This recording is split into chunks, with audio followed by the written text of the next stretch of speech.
président sortant et 11 challengers. Il est 20h. Voici le résultat de ce premier tour. En tête ce soir, Emmanuel Macron avec 28,1%, devant Marine Le Pen avec 23,3%. La même affiche. L'atmosphère est brûlante ici au QG du président candidat qui est attendu vers 21h. Oui, on sentait la sévère. On a vu ce petit décalage avant l'élection, avant justement ces résultats, Guillaume. Et enfin,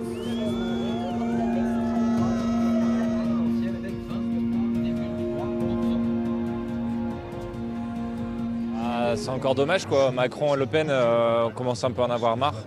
Ce résultat il m'inspire la nausée en fait, c'est-à-dire que on prend les mêmes et on recommence. Voilà. Donc évidemment c'est sûr que c'est d'une grande tristesse. Forcément on était sûr, rien que pour repartir, on repart sur 5 ans avec Macron et rien que pour le climat c'est une vraie catastrophe. Donc je pense que alors que le climat ça concerne tout le monde, donc tout le monde devrait se sentir concerné. Beaucoup de déceptions, comme dit Romain, sur le climat, sur les questions sociales, sur les questions de sécurité. Ouais, je suis quand même hyper déçue.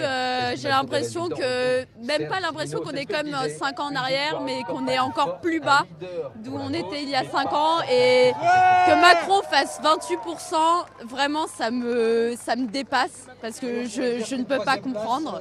Dégoûté, forcément dégoûté parce qu'on y croyait. Et ouais, j'ai pas les mots en fait. Je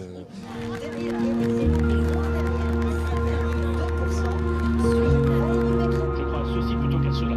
Et c'est important pour moi au premier tour de porter cette... Un ralliement de dernière minute de Jadot et de Roussel aurait permis à la gauche d'être au deuxième tour. Ils portent une énorme responsabilité. Même avec Hidalgo au final ça fait 5-7% et 7% qui font la différence.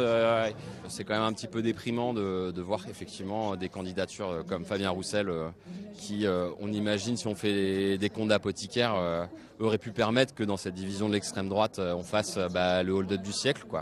J'espère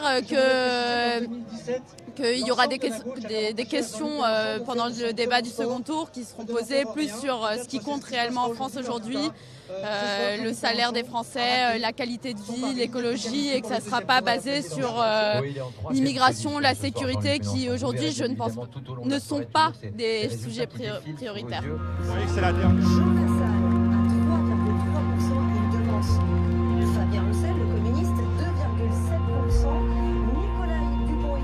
Soit je veux pas voter ou je sais pas encore, à voir. C'est ni peste ni choléra, mais moi je m'étais abstenu de toute façon déjà en 2017, donc je vois pas pourquoi j'irais voter Macron là encore une fois en fait. Ça c'est certainement pas l'extrême droite, mais voilà, pas l'extrême droite c'est sûr. Alors moi, je serai pas présente en France pour voter, donc moi ça se règle comme ça, c'est simple. Je vais voter pour Macron. Enfin, je vais voter contre Marine Le Pen. Je viens de Vendée, où le Front National a toujours été très puissant et j'ai vu les dégâts et l'incompétence de tous ces gens-là, à quel point ils flattent des instincts primitifs à vomir.